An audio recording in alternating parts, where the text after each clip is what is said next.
eu tenho achado muito rico o processo de se aprofundar e mergulhando em muitas camadas e sair da pressa, da ansiedade, da fantasia que a gente idealiza sobre relação ou que ensinam pra gente, de olhar pro real da vida, assim, e gostar e achar bom. Esses dias eu estava pesquisando sobre o existencialismo, né, que é uma vertente da filosofia que fala que primeiro a coisa existe e depois a essência dela se apresenta. E eu acho assim que isso diz muito, sabe, a respeito do amor vivido na sua realidade, na sua totalidade. Eu me interesso por construir essa relação. Eu acho muito legal a gente poder errar, acertar, se permitir repensar, voltar. Eu fiz um pacto com o erro.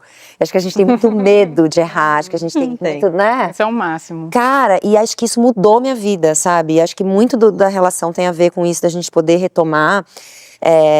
Eu achava que eu nem amava tanto mais, que as coisas tinham mudado, que a gente não tinha mais afeto. Parecia uma planta, quando você fala assim, essa planta tá morta, eu vou jogar ela fora. E aí se ela brota um negócio... Mas peraí! Com uma gota. Com uma gota, ela nasce no meio do asfalto. E aí você olha pra si mesmo e fala assim, pô, talvez eu não saiba nada do que eu achava que eu tava sabendo, que eu tô controlando. Olha a vida se impondo, olha as coisas florescendo sem que eu tenha controle.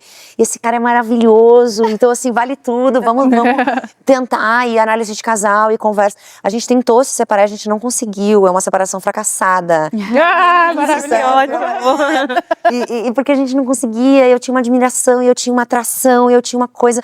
E eu acho que assim, eu vivi, a gente tem 16 anos de diferença, acho que por mais que eu seja muito madura, em algum momento faltou uma maturidade um pouco pra encarar a vida.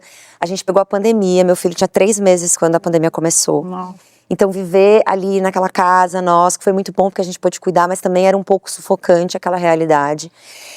E aí eu acho que eu confundi a minha liberdade de achar que o outro, porque a gente herda, às vezes geneticamente falando, né, uma ideia de um controle, de um domínio, que na verdade não era o que eu tinha, sabe? Eu tinha liberdade, eu não enxergava essa liberdade. Então, às vezes foi muito interessante se separar, achar que a coisa tinha acabado, pra descobrir que na verdade ela estava só começando. Olha, nossa, que bonito. Porque a gente tem muita pressa, a gente quer que as coisas aconteçam rápido, porque o mundo é muito rápido. Mas imagina, eu tô com 10 anos com o Michel, eu falo agora que eu... entendi agora que ele falava. Que as coisas levam tempo, a gente precisa ter paciência, ter calma. É aquele ditado, né? Jovens envelheçam. Eu tô achando ótimo, sabe? Envelhecer e ter um pouquinho mais de paciência. Você acha que o relacionamento é outro? São relacionamentos diferentes ou é a continuidade? Eu acho que é a continuidade... que tem a generosidade de pegar a melhor parte e que tem a tranquilidade de deixar os defeitos no tamanho que eles têm, sabe?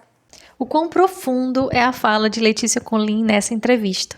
E eu lembrei de algo que eu aprendi nesse livro, Mulheres que Correm com os Lobos. A autora Clarissa Pinkola, ela traz o conto da mulher esqueleto, sempre nos convidando a ver os relacionamentos de forma cíclica. E Letícia Colin viveu isso, viveu o fim de um relacionamento, ela achava que era o fim do relacionamento, mas não era, era apenas um ciclo de transformação daquele relacionamento. Essa conversa é um convite para que a gente observe os relacionamentos de forma cíclica. Um ciclo de transformação de uma relação.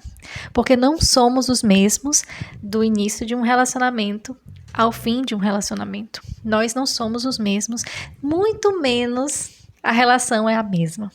Então, a vida é cíclica.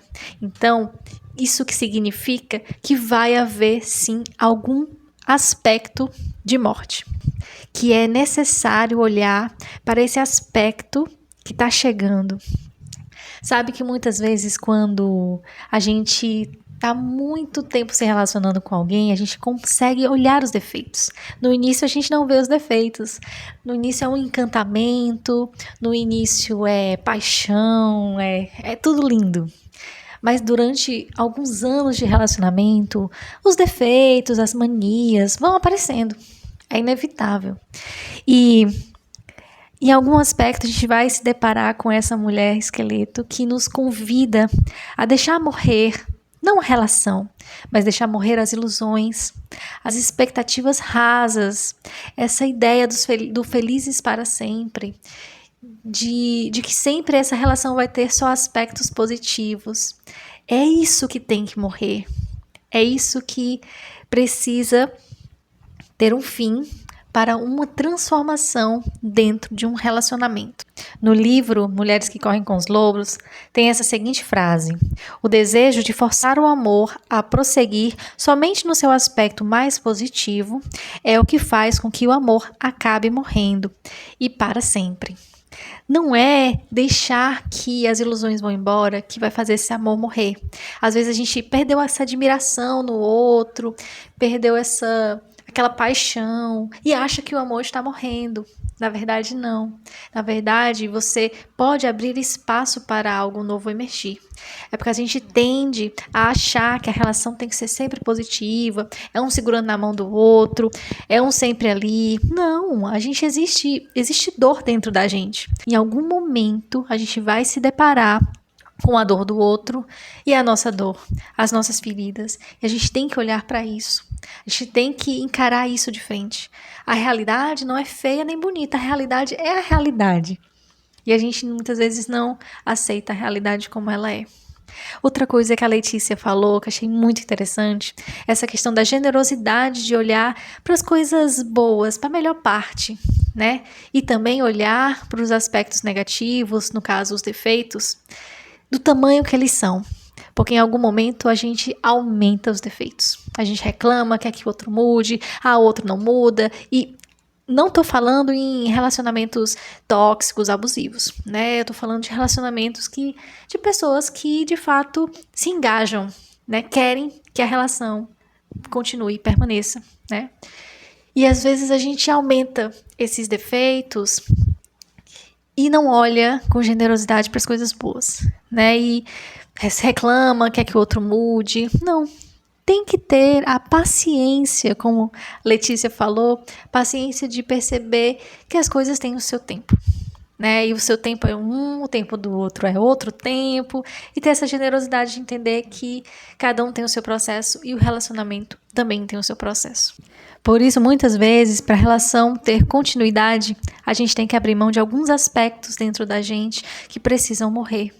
A ilusão de um relacionamento perfeito, a ilusão de que aquele outro vai sempre estar ali para você. Em algum momento, casais, um parceiro pode entrar em depressão e você se sente desolado porque você queria aquela pessoa no seu lado, mas o outro está numa condição de sofrimento, entende? Então, é entender esses processos. Por isso, vale sempre perguntar: será que esse relacionamento de fato morreu? Ou eu preciso abrir mão de algo dentro de mim que precisa morrer para que essa relação continue? Ou, de fato, o relacionamento morreu e cada um para o seu lado. Eu estou realmente disposta a deixar isso morrer para estar dentro da relação? Tem muitas coisas a se pensar, a refletir e a compreender dentro desses ciclos de vida, morte e vida. Você já passou por alguma crise no seu relacionamento? Já passou pela essa sensação de que o relacionamento morreu? Me conta, bota aqui nos comentários e vamos conversar.